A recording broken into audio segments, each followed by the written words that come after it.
Merci de la sympathique attention accordée sur nos antennes. Mesdames et messieurs, il est l'heure de vous informer. Bienvenue à cette édition du journal. À la une de l'actualité, ça fait près de 3 semaines que la Régie des eaux peine à approvisionner de l'eau potable à ses clients en cette période où le lac est en pleine agitation. Suivez. Près de 3 semaines maintenant, la population de la ville de Kalemi connaît une desserte en eau potable. Aucune goutte d'eau potable ne jaillit au robinet. Cela est dû à l'agitation du lac Tanganyika. Face à cette difficulté d'approvisionnement en eau potable qui constitue l'un des besoins majeurs, les abonnés de la Régie des eaux sont contraints de recourir de temps en temps au lac Tanganyika et à la rivière Lukuga afin de s'approvisionner en eau. Crainte pour les habitants de la ville de Kalemi qui utilisent une eau impropre à la consommation, ce qui pourrait faciliter la propagation de maladies d'origine hydrique, entre autres le choléra, puisque cette eau dont il est question n'est pas chlorée, a indiqué un spécialiste en santé publique qui a reçu l'anonymat. Suite à cette situation de la pénurie d'eau potable qui se sent en ce jour dans la ville de Kalemi, le directeur provincial de la Régie des eaux, Gilbert Mangala, assure la population de Kalemi que la solution palliative à cette desserte habituelle en eau potable sera incessamment trouvée. La période à laquelle les lacs nous fait des problèmes, là, ça ne nous permet pas de travailler normalement. Mais ces derniers temps, il y a trop de vagues, il y a trop de vent. Ce qui fait que nos crépines qui sont déjà ensablées sont pratiquement presque bouchées. Et là, des fois, nous utilisons quelques plongeurs qui arrangent un peu les crépines. Mais ces derniers temps, il est difficile de faire cette opération-là. Mais il arrive des fois, quand les lacs se calment, nous arrivons à traiter un peu d'eau pour l'envoi à la population. Mais ça ne peut pas parvenir tout le monde. C'est juste un petit temps là de production, un petit temps là qu'on envoie de l'eau. Et là, quand ça bouche encore, nous revenons encore aux phases de départ. Donc nous demandons à nos abonnés de patienter, parce que notre mission c'est de leur donner de l'eau potable. Pour le moment, on ne peut pas prendre de l'eau du lac et les renvoyer sans être traité. Mais nous pensons que le climat va répondre favorablement par rapport à ce que les gens disent que c'est la période, donc ça va prendre un petit temps là. Et je crois que d'ici là, les choses vont bien s'améliorer. Dans le cadre de rendre la ville de Kalemi salubre et de lutter contre la pollution de l'environnement, l'hôtel de ville de Kalemi a mis en place les projets de ramassage de sachets et de bouteilles en plastique par l'entremise du service de l'environnement. Ce sont là des projets du coordonnateur de service de l'environnement Nonda Kaité lors d'une entrevue avec votre chaîne. Tout le monde qui voyait les sachets, les bouteilles en plastique sur toute l'étendue de la ville voit que la ville est très sale. C'est suite aux sachets. Et l'utilisation de ces sachets-là, pour nous, comme coordinateur de l'environnement, ayant une expérience dans les matières biodégradables et non biodégradables, nous sommes obligés de recycler ça. Et comment? Il faut toujours ramasser tout d'abord les sachets et les bouteilles en plastique, les caser quelque part, pour faire quelque chose qui peut quand même atténuer. Pour nous, nous avons jugé bon de rassembler ça quelque part et faire quelque chose qui peut aider aussi à la population. Donc, on est obligé de ne pas perdre aucun sachet ou aucune bouteille pour le recyclage. Avec l'initiative du maire de la ville, nous comme ces techniciens, nous avons voulu travailler d'abord avec les volontaires, les Rastas, tout à l'heure donner un petit rien pour l'achat par exemple de l'eau et le payer le transport. Donc c'est un travail qui est exécuté par les bénévolats que vous connaissez tous, les Rastas.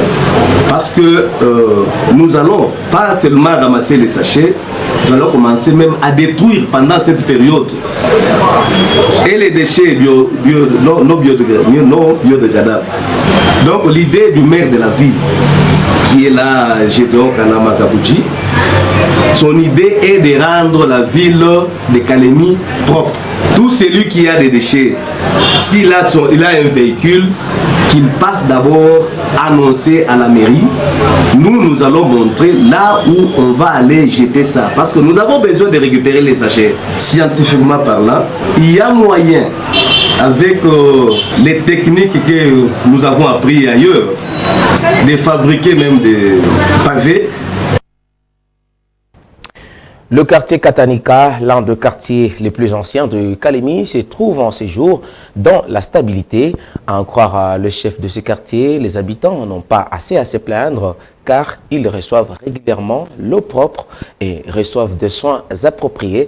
Le seul problème auquel ils font face, c'est le manque d'infrastructures routières. Dieudonné Balanga Hardy et Cédric Moma Moussantolé se sont rendus dans cette partie de la ville de Kalemi. Son développement qui est vécu en apparence prospère ce dernier temps par les habitants du quartier Katanika en dépit de certaines difficultés. Ce quartier qui existe depuis les années 1923, faisant de lui un des anciens quartiers de la ville de Kalemi et qui compte actuellement 9 avenues et une centaine de domiciles, s'est porté bien. À en croire le chef de ce quartier, M. Kafimbo Raphaël, qui s'est confié à notre micro, les habitants de Katanika n'ont pas beaucoup à se plaindre. On sait qu'ils reçoivent régulièrement l'eau de la régie des eaux. Ils ont également un centre de santé qui permet aux Katanikais et Katanikais de recevoir les soins appropriés en toute urgence sans faire de kilomètres et même les infrastructures scolaires pour une bonne éducation des enfants. Quel que soit ce développement, il ne manque jamais certains petits problèmes. Et ici, ce n'est pas un petit comme tel, c'est plutôt un problème majeur lié aux infrastructures routières. Le chef de quartier, M. Raphaël Kafimbo, s'est plaint au nom de ses habitants et au nom des trafiquants de la route Kalemi-Katibili de voir le seul pont qui leur restait être écrabouillé par l'engin lourd de l'Office des voiries et drainage OVD de marque Iveco. Il devient ainsi difficile, très difficile alors, conducteur de moto, à traverser ces lieux. Selon l'un des agents de l'OVD trouvé sur place qui a requis l'anonymat, il nous a révélé que les constructions pour sauver ce pont vont prendre fin dans les heures qui suivent.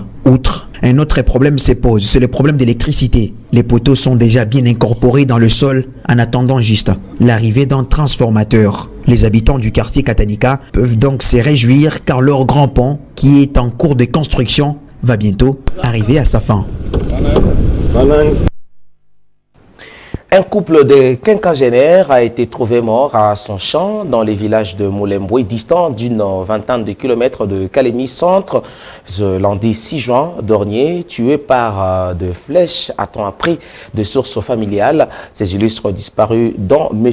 Mbilize et Kamourefu et son épouse Angelina Mazouso, âgés respectivement de 58 et 50 ans. Les circonstances de ces drames sont encore inconnues, a reconnu le ministre de l'Intérieur, Dieudonné Kamona Yumba, mais ce qui est vrai, ce sont les trois qui sont responsables de ces doubles meurtres. Nous avons une situation malheureuse qui s'est passée au niveau de Moulemboué. Alors cette situation, nous en tant que gouvernement et l'organe délibérant, nous ne pouvons pas rester sans parler sur la situation dont il vient d'épingler. C'est quoi ça? Il y a eu un couple qui a été tué par les inciviques 3. Les mesures, nous, on n'a pas encore de mesures prises. Le gouvernement a un rôle régalien, protéger la population et leurs biens. On ne peut pas dire aujourd'hui nous allons faire sortir encore des arsenals de mesures, mais la Constitution nous a donné ce pouvoir-là, de faire tout pour protéger la population et punir les hors-la-loi. Tout ce qui se comporte en dehors de la Constitution doit être puni. Et il n'y a pas la minorité ou la majorité. Vous êtes minorité, vous devez respecter la loi.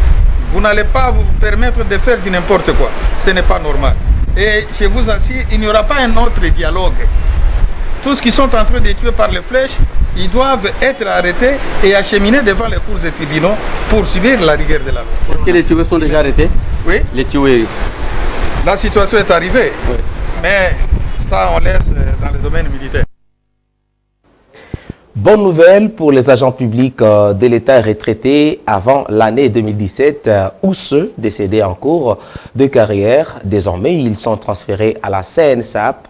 Entendez par là la Caisse nationale de sécurité sociale des agents publics de l'État. Monsieur Jean-Élie Wabenga, agent de la CNSAP, invite les agents concernés de se présenter au bureau provincial de la fonction publique avec les documents exigés.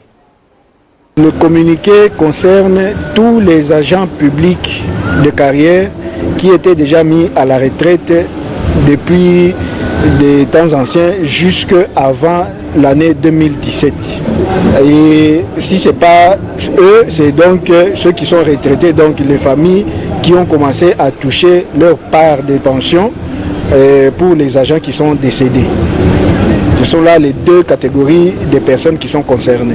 Les exigences, ce sont celles que le communiqué contient déjà, c'est-à-dire ils sont appelés à mener 5 différents documents si l'agent lui-même est là. Mais si l'agent est décédé, il y a 4 autres documents qui doivent être ajoutés à ces 5 demandés premièrement. Il y a une carte d'électeur, 2, une copie de l'arrêté d'admission sous statut, 3, une copie de l'acte de la mise à la retraite de l'agent retraité, 4, une attestation de mariage et 5, une attestation de composition familiale. Ça, ce sont les documents qui sont demandés à l'agent lui-même, c'est-à-dire le retraité. Mais au cas où le retraité serait déjà décédé, la famille ou les rentiers sont appelés à ajouter à ces documents 1. L'acte de décès de l'agent ou du retraité décédé, 2.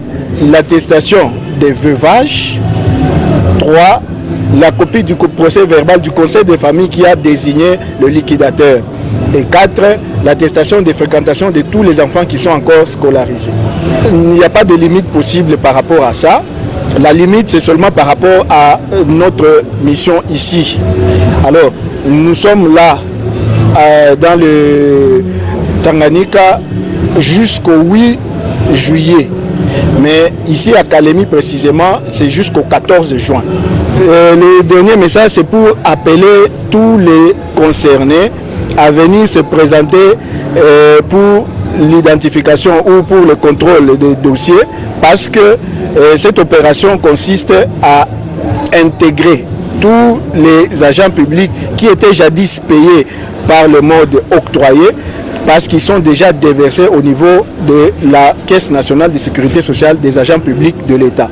Alors, une fois, parce qu'ils sont déjà déversés chez nous, ils sont appelés vivement à venir se faire identifier afin que les droits des prestations ou des pensions soient ouverts au niveau de la Caisse nationale de sécurité sociale.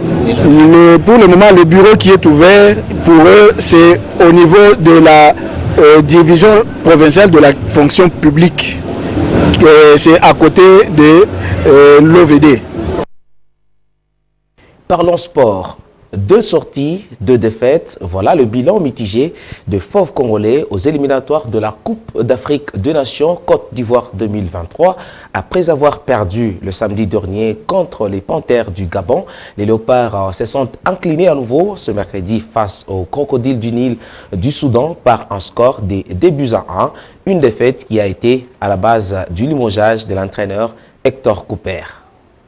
Attendu au tournant pour son 2e match des qualifications à la CAN 2023, la RDC s'est encore sabordée, comme face au Gabon il y a 4 jours. Les Léopards fébriles en défense ont été battus ce mercredi soir sur le score de 2-1 par le Soudan à Khartoum. Une autre défaite qui condamne les Congolais à la dernière place du groupe I avec 0 points sur 6. Bousculés en début des rencontres, les coéquipiers des Big Ben Malango craquent au bout du premier quart d'heure. L'attaquant soudanais Waled Baket ne laisse aucune chance à Joël Kiasumboa pour planquer le premier but. Incapables de réagir, les Léopards concèdent les buts du break à la 86e minute. Abdelrahman et les briseurs de rêve congolais.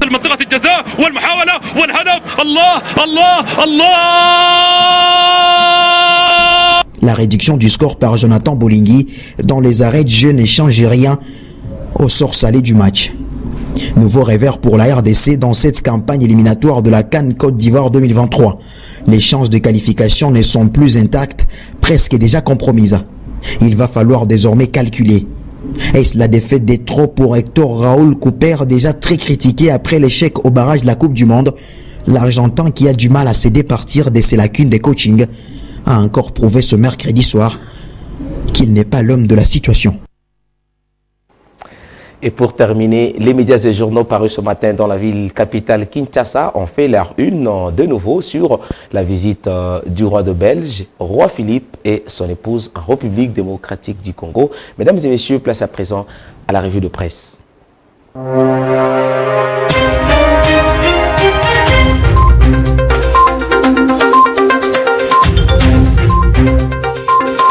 La visite officielle du couple royal belge à Kinshasa a une fois de plus fait la une de journaux parus ce matin dans la ville capitale Kinshasa. Mesdames et messieurs, revue de presse. Sur ces, Forum des As titre en sa machette. La RDC et la Belgique résolument tournées vers l'avenir.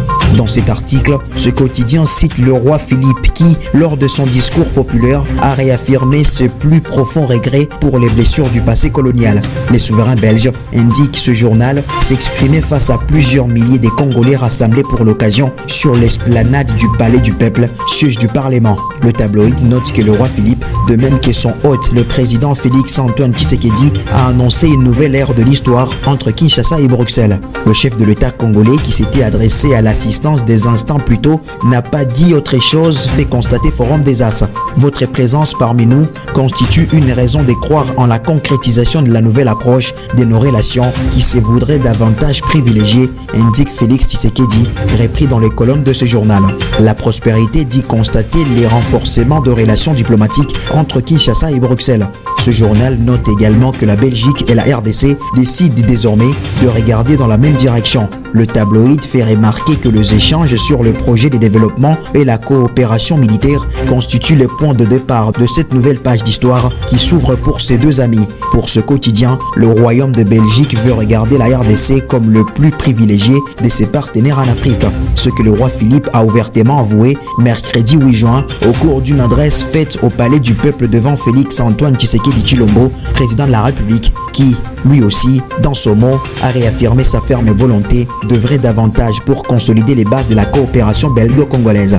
Le roi Philippe a reconnu, poursuit le journal, qu'au fil des décennies, la coopération entre Bruxelles et Kinshasa a connu de hauts et des bas avant de perdre même son dynamisme. Le souverain belge pense qu'il est temps de la faire revivre. La prospérité rappelle également une péricope du roi des Belges, ovationné par de nombreux Congolais ayant pris d'assaut l'esplanade du Palais du Peuple pour ne rien rater. Pour ce quotidien, le président Félix Tshisekedi s'est voulu très pragmatique dans son allocution en exprimant son vœu de voir le roi Philippe fructifier sa visite en RDC en favorisant des échanges riches et variés de façon permanente. C'est tout pour la revue de presse. Merci pour votre sympathique attention.